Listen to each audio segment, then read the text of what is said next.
Hello student, मैं संजय मंडौर। मेरे YouTube channel maths power coaching पर आपका बहुत बहुत स्वागत। स्टूडेंट मैं आपको कक्षा 11वीं के इकाई 1, 2 और 3 के मोस्ट इम्पोर्टेंट ऑब्जेक्टिव बता रहा हूँ। यूनिट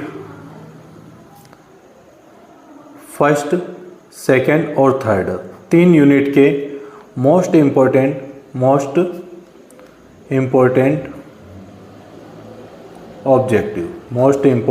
ऑब्जेक्ट इकाई 1, 2 और किनके 3 के मोस्ट इम्पोर्टेंट ऑब्जेक्टिव आपको मैं बता रहा हूँ। तो देखिए, पहले ये पहले भाग फर्स्ट है। इसके बाद एक वीडियो और आपके पास आएगा, उसके अंदर और भी ऑब्जेक्टिव मिलेंगे आपको। पहले भाग में है, फर्स्ट भाग के ऑब्जेक्टिव बता रहा हूँ मैं आपको।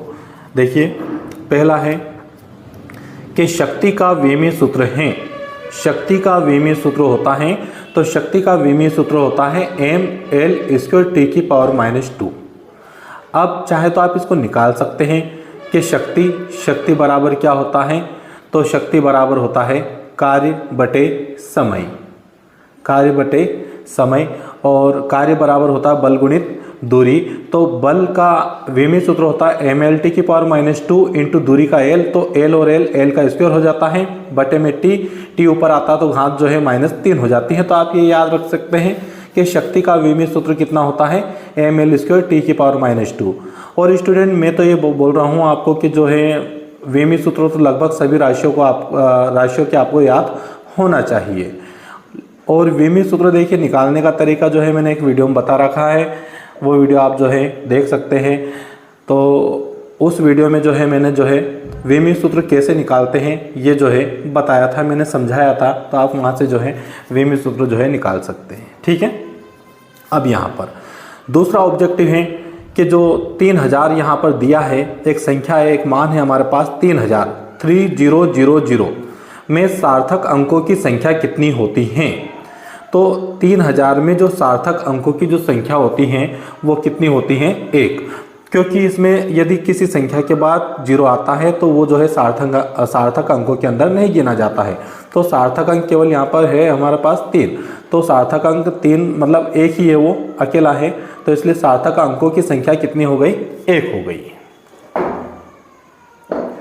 अब तीसरा ऑब्जेक्टिव है वो ये है कि प्रतिबल का विमीय सूत्र है।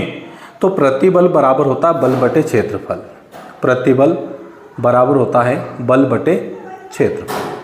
तो आप बल का होता है ml⁻² और क्षेत्रफल का होता है l²। तो l से एक l कैंसिल, एक l ऊपर आता है तो l की घात -1। तो ये देखिए फार्मूला बना यहाँ पर ml⁻² -2।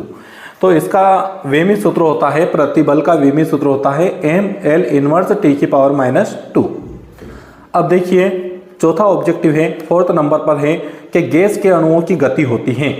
अब गैस आकाश में गति करती हैं, या ना तो समतल पर गति करती है और ना ही एक दिशा में गति करती है। ये कहीं ना कहीं आसमान में या आकाश में कहीं ना कहीं गति करती रहती हैं। तो ये गति होती है, ये होती त्रिविमीय, यानी तीनों दिशाओं में इसकी गति होती है। तो गैस के अणुओं की गति कौन सी होती है? त्रिविमीय गति होती है। इसका आंसर ये रहेगा कि गैस के अणुओं की गति होती है। 4 विकल्प रहेगा, जिसमें से आपको लिखना कौन सा है? त्रिविमीय गति लिखना है। अब अगला 5th है वो ये है कि किसी गतिमान कण के लिए 0 हो सकता है। किसी गतिमान कण के लिए 0 हो सकता है। इसका आंसर रहेगा विस्थापन। विस्थापन गतिमान कण का क्या हो सकता है? 0 हो सकता है। विस्थापन या फिर उसका वेग वो 0 हो सकता है। छठा ऑब्जेक्टिव है हमारे पास में, a और b परस्पर लंबवत होंगे यदि इनका अदिश गुणनफल क्या आ जाए? 0 आ जाए। a और b परस्पर कैसे होंगे? लंबवत होंगे यदि a dot b vector a dot vector b equal क्या आ जाए? 0। तो इसका 4 ऑप्शन रहेंगे, जिसमें से आपको ये ऑप्शन लिखना है a डॉट b बराबर क्या? 0। तो इसका आंसर कौन सा है? a डॉट b बराबर क्या? 0। 7वां ऑब्जेक्टिव है हमारे पास में कि एकांक सदिश का परिमाण होता है। तो एकांक सदिश का परिमाण यानी 1, ठीक है। तो तो इसका जो परिमाण होता है वो कितना होता है, 1। एकांक सदिश का परिमाण कितना होता है, 1 होता है। अगला है हमारे पास में कि दो सदिशों का योग अधिकतम होता है जबकि उनके मध्य कोण होगा। मतलब दो सदिशों का योग जो है अधिकतम कब होता है, यदि उनके मध्य का कोण कितना हो तो इनके मध्य का कोण आना चाहिए यहाँ पर कितना, न्यूनतम। इसका आंसर रहेगा क्या, न्यूनतम। कि दो सदिशों का योग अधिकतम होगा जबकि उनके मध्य का कोण कितना होगा, न्यूनतम होगा। अगला जो ऑब्जेक्टिव है हमारे पास वो ये है कि एक वस्तु का क्षैतिज से एक वस्तु को क्षैतिज से कितने कोण पर फेंकें कि वह अधिकतम क्षैतिज दूरी तय करें। तो ये तो मैंने दोस्तों क्लास में बताया था। इसका जो आंसर है कितना, 45 डिग्री। 45 डिग्री पर ना तो 90 ना 0, उसके बीच में जो है 45 डिग्री रहता है। 45 डिग्री के एंगल से यदि किसी वस्तु को हम फेंकते हैं तो वो वस्तु जो है सबसे अधिक दूरी जो है तय करती है। तो यही पूछा गया था यहाँ पर कि एक वस्तु को क्षैतिज से कितने कोण पर फेंकें कि वह अधिकतम क्षैतिज दूरी तय करे। तो इसका आंसर रहेगा कितना, 45 डिग्री। 4 ऑप्शन रहेंगे इसमें, 0 डिग्री, 45 डिग्री, 30 डिग्री, 90 डिग्री। तो आपको जो है यहाँ से कितना चुनना है, 45 डिग्री जो है ऑप्शन आपको करना है सही।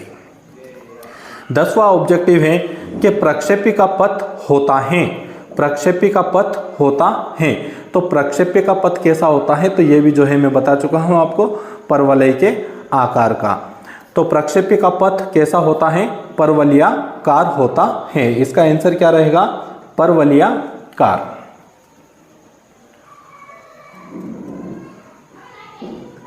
अब अगला जो ऑब्जेक्ट है वो ये है कि प्रक्षेप्य के उच्चतम बिंदु पर प्रक्षेप्य का वेग होता है।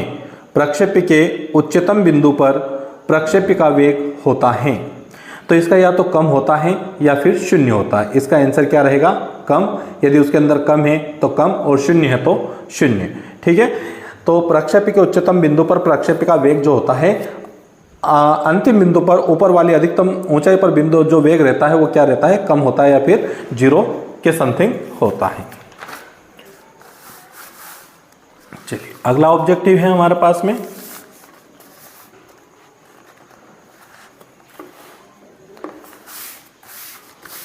देखिए 12 नंबर पे है कि महत्तम ऊंचाई प्राप्त करने के लिए प्रक्षेपण कोण होना चाहिए। तो देखिए आपको जो है अधिकतम ऊंचाई पर प्रक्षेप्य को यानी वस्तु को फेंकना है, तो आपको जो है बिल्कुल लंबवत यानी ऊर्ध्वाधर दिशा में आपको जो है फेंकना है, और वो भी कितना एंगल बना के, तो क्षैतिज के साथ जो है 90 डिग्री का एंगल बना के उसको आपको फेंकना है। तो महत्तम ऊंचाई प्राप्त करने के लिए प्रक्षेपण कोण कितना होना चाहिए, 90 डिग्री होना चाहिए। 13वां ऑब्जेक्टिव है यहाँ पर कि किसी प्रक्षेप्य का क्षैतिज परास उसकी महत्तम ऊंचाई का 4 गुना है, तो प्रक्षेपण कोण का मान कितना होगा। तो इसका जो आंसर आएगा वो आएगा 45 डिग्री। कितना आएगा, 45।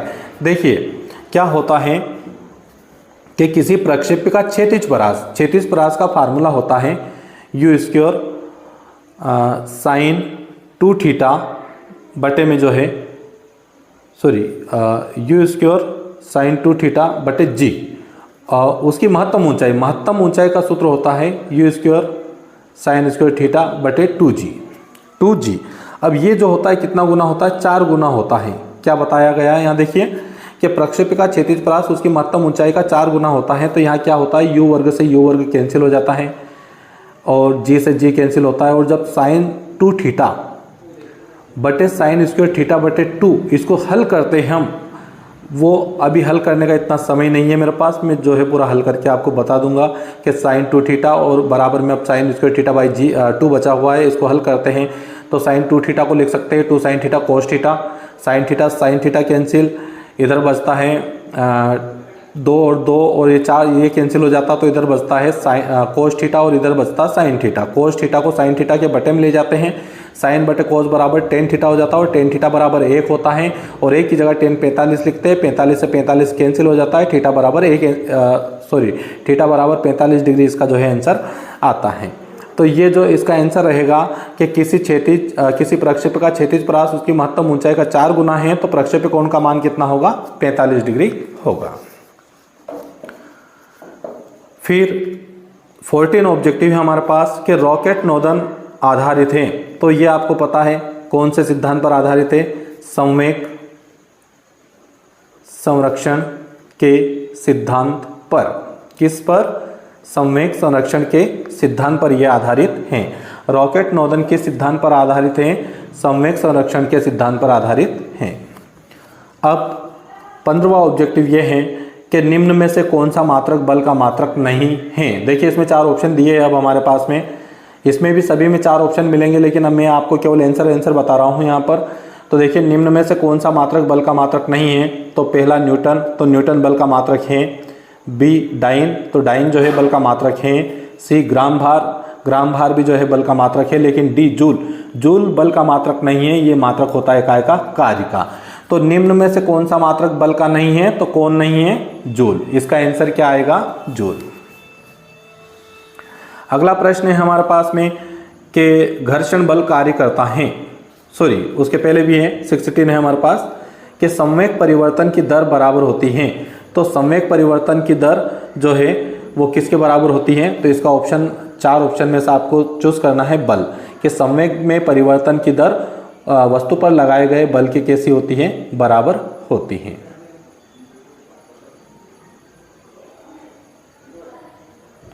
ठीक है, ये जो है हमने न्यूटन की गति का दूसरा नियम पढ़ा था कि किसी गतिशील वस्तु के संवेग में परिवर्तन की दर उस पर लगाए गए बल की क्या होती है? समानुपाती होती है। समानुपाती का चिन्ह हटा के बराबर लगा के एक नियतांक लगाया था, लेकिन के का मान 1 हुआ था।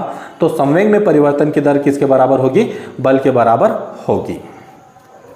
अब 7वां है कि घर्षण बल कार्य करता है।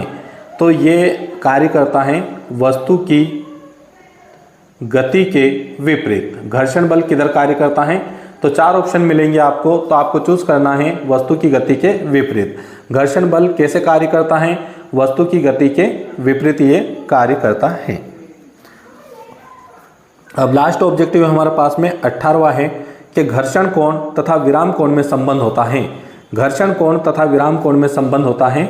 तो ये जो कोण होते हैं, घर्षण कोण और विराम कोण का जो संबंध होता है, ये आपस में काय का होता है? बराबर। तो घर्षण कोण किसके बराबर होता है? विराम कोण के बराबर होता है। तो घर्षण कोण और विराम कोण में क्या संबंध है? तो बराबर का जो है संबंध होता है। कि घर्षण कोण किसके बराबर होता है? विराम कोण के बराबर होता है। अब देखिए अगला जो है, अब ऑब्जेक्टिव यानी वैकल्पिक प्रश्न के आंसर मैंने आपको बता दिए हैं। आप इनको नोट कर लें, इनका आंसर नोट कर लें, और जो है आप जो है सही ढंग से जो है परीक्षा में, त्रैमासिक एग्जाम में इनके अंदर से ही जो है ऑब्जेक्टिव आएंगे। ठीक है, केवल 18 ऑब्जेक्टिव बताए हैं मैंने। 18 में से जो है 7 जो है ऑब्जेक्टिव पूछे जाएंगे, यानी 7 वैकल्पिक प्रश्न जो है यहाँ से पूछे जाएंगे। अब देखिए अगला प्रश्न है, प्रश्न दूसरा जो है, रिक्त स्थानों की पूर्ति कीजिए।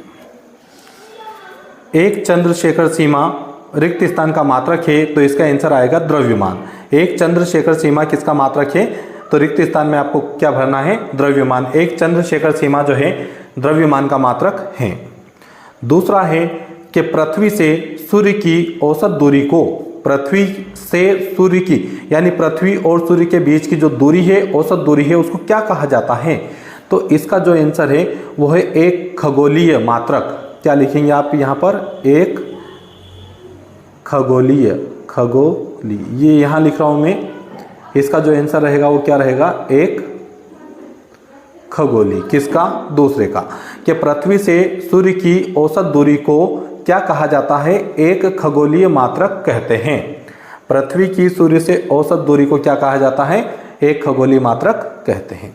तीसरा जो है वो ये है कि एसआई पद्धति में पूरक मात्रकों की संख्या होती है। तो पूरक मात्रकों की संख्या कितनी होती है? 2। एसआई पद्धति में पूरक मात्रकों की संख्या कितनी होती है? 2 होती हैं। चौथा ऑब्जेक्टिव है कि किसी भौतिक राशि के वास्तविक माप और मापित माप, यानी वास्तविक क्या है उसका और हमने मापा वो क्या है। किसी भौतिक राशि के वास्तविक माप और मापित माप के अंतर को मापन में त्रुटि कहते हैं। तो यहाँ पर क्या लिखेंगे आप? मापन में त्रुटि। यहाँ लिख देता हूँ, देखिए इसका आंसर आएगा मापन में त्रुटि। कि किसी भौतिक राशि के वास्तविक माप और मापित माप के अंतर को क्या कहा जाता है? मापन में त्रुटि कहते हैं। अब अगला है कि 3.000 3.000 में सार्थक अंकों की संख्या होती है। तो 3.000 में सार्थक अंकों की संख्या जो है वो कितनी है, वो टोटल है कितनी, 4। ये देखिए 1 2 3 4, जब पॉइंट है तो ये गिने जाते हैं यहाँ पर। तो 3.000 में सार्थक अंकों की संख्या कितनी है, 4 है। अगला ऑब्जेक्टिव है आपके पास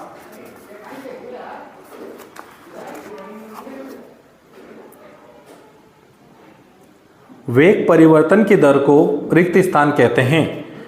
अगला छठा ऑब्जेक्टिव है रिक्त स्थान है, वेग परिवर्तन की दर को रिक्त स्थान कहते हैं। तो वेग परिवर्तन की दर को क्या कहा जाता है, यहाँ पर त्वरण कहते हैं। यानी इस वाले ऑब्जेक्टिव के अंदर क्या लिखना है आपको, रिक्त स्थान में त्वरण लिखना है। तो वेग परिवर्तन की दर को क्या कहते हैं, त्वरण कहते हैं। छठा ऑब्जेक्टिव आपका रिक्त स्थान जो है कंप्लीट हुआ है। सातवां देखिए यहाँ पर कि चाल का मान कभी भी, फिर यहाँ पर देखिए रिक्त स्थान है, नहीं हो सकता है, तो इसमें रिक्त स्थान में आपको लिखना है ऋणात्मक, क्योंकि चाल का जो मान है वो कभी भी जो है ऋणात्मक नहीं हो सकता है। तो चाल का मान कभी भी कैसा नहीं हो सकता है, ऋणात्मक नहीं हो सकता है। आठवां ऑब्जेक्टिव है कि किसी गतिमान वस्तु की स्थिति परिवर्तन की दर को, किसी गतिमान वस्तु की स्थिति परिवर्तन की दर को उस वस्तु का कहा जाता है, स्थिति परिवर्तन की दर उस वस्तु की चाल कहते हैं। क्या कहते हैं, चाल। तो तीसरे यहाँ पर आठवें रिक्त स्थान के अंदर किसी गतिमान वस्तु की स्थिति में परिवर्तन की दर को क्या कहा जाता है, चाल कहते हैं। यानी गति में परिवर्तन की दर क्या कहलाती है, चाल कहलाती है, दूरी में परिवर्तन की दर। ठीक है। अब यहाँ पर देखिए 9वां रिक्त स्थान है कि समान सदिशों के रिक्त स्थान और दिशा समान होते हैं। तो समान सदिशों के क्या क्या समान होता है, एक तो परिमाण और दिशा दोनों जो है क्या होता है, समान होता है। तो समान सदिशों के रिक्त स्थान और दिशा समान होते हैं। तो रिक्त स्थान में क्या लिखना है आपको, परिमाण लिखना है, क्योंकि समान सदिशों का परिमाण और दिशा जो है क्या होगा, समान होता है। 10वां रिक्त स्थान है कि यदि a डॉट बी इक्वल कितना है, 0 है, तो a और b कैसे होंगे। तो ये यदि a डॉट बी बराबर 0 है तो a और b परस्पर कैसे होंगे, लंबवत। तो इसका जो आंसर आएगा वो क्या आएगा, लंबवत। 10वें रिक्त स्थान में क्या लिखना है आपको, लंबवत लिखना है यहाँ पर। तो स्टूडेंट्स आप ये जो है नोट करने हैं आपको, नोट में जो है आंसर इनका जो है सही लिखना है। अब देखिए 11वां रिक्त स्थान है हमारे पास कि सदिश वेक्टर a बराबर 3i + 4j का मापांक रिक्त स्थान है। तो रिक्त स्थान में देखिए मापांक जो होता है वो होता है 3 का वर्ग + 4 का वर्ग, √3 का वर्ग + 4। ये देखिए 3 और ये 4, तो 3 का वर्ग कितना, √9 + 4 का वर्ग कितना, 16, 9 और 16 कितना, 25, 25 से √25 को अंडर से बाहर निकालते हैं तो कितना आता है, 5। तो वेक्टर ए बराबर 3i + 4j का मापांक कितना रहेगा, 5 होगा। तो आपको इस 11वें रिक्त स्थान में कितना है, कितना लिखेंगे आप, 5 लिखेंगे। 12वां ऑब्जेक्टिव है हमारे पास कि अधिकतम ऊंचाई प्राप्त करने के लिए पिंड को रिक्त स्थान दिशा में फेंकना चाहिए। तो ऊंचाई प्राप्त करना है तो आपको निश्चित रूप से किस दिशा में फेंकना पड़ेगा, इसको आपको ऊर्ध्वाधर दिशा में फेंकना पड़ेगा, मतलब जस्ट ऊपर फेंकना पड़ेगा आपको। तो जो पिंड है वो अधिकतम ऊंचाई प्राप्त कर लेगा। 13वां रिक्त स्थान है हमारे पास यहाँ पर कि द्विविमीय गति में वस्तु रिक्त स्थान दिशाओं में गति करती है। तो केवल ये 2 दिशाओं में गति करती है। कितनी दिशाओं में, 2। समतल पर जो गति होती है वो 2 दिशाओं में होती हैं। तो द्विविमीय गति में वस्तु कितनी दिशाओं में, 2 दिशाओं में गति करती हैं। देखिए यहाँ द्विविमीय 2 दिशा, यहीं से स्पष्ट हो जाता है। द्विविमीय गति में वस्तु जो है 2 दिशाओं में गति करती हैं। तो 13वें रिक्त स्थान में क्या लिखना है आपको, 2 लिखना है। फिर 14वां जो है ऑब्जेक्टिव वो रिक्त स्थान वो पूछा गया कोणीय वेग का मात्रक होता है। तो कोणीय वेग बराबर होता है विस्थापन बटे समय, विस्थापन बटे समय होता है। तो विस्थापन का जो है विस्थापन मतलब कोणीय वेग, कोणीय विस्थापन यानी कि कोण होता है, तो कोण का जो है रेडियन होता है। तो रेडियन प्रति सेकेंड, ठीक है। तो कोणीय वेग का मात्रक क्या रहेगा, तो यहाँ लिख देता हूँ एक बार और मैं, रेडियन प्रति सेकेंड। याद रखें आप स्टूडेंट्स, जो कोणीय वेग का मात्रक होता है वो क्या होता है, रेडियन प्रति क्या सेकेंड होता है। 15वां जो है रिक्त स्थान वो ये है कि न्यूटन की गति का प्रथम नियम रिक्त स्थान का नियम कहलाता है। 15वां है कि न्यूटन की गति का प्रथम नियम रिक्त स्थान का नियम कहलाता है। तो यहाँ पर लिखेंगे आप क्या, जड़त्व। क्या लिखेंगे, जड़त्व, क्योंकि न्यूटन की गति का प्रथम नियम के अंदर जड़त्व के तीनों नियम होते हैं। तो न्यूटन की गति का प्रथम नियम क्या कहलाता है, जड़त्व का नियम कहलाता है।